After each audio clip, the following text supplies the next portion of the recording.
gondal hakkunde remoɓe e duroɓe ɗo mari saɗirma diga aran zamanu. Duroɓe ɗo gasni saɗirmaji maɓɓe fuu gal remoɓe ɗi gardata. Remoɓe bo ɗo yikko duroɓe ɓen ɗo yeba dabbaji mum ngam wonno awre maɓɓe.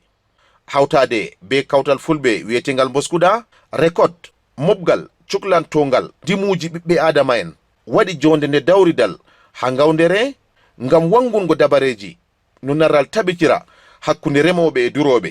Durowo be demowo kam kodai ɗiɓe gondi amma ɓurna fuu ɓe ɗuɗa famrugo. To mboskuda be rikod e habda yi'ugo no ɓe ngaɗata durowo be demowo ɓe njooɗo dow tablewa ngota ko ɓe njooɗo nder salon gotum ɓe nyami danyiri ɓe njala ɓe sendira. Professeur Uba jangnowo ha université Gawdere nder boliɗe mako o siftoniri en tarihi jonde hakkunde remoɓe e duroɓe.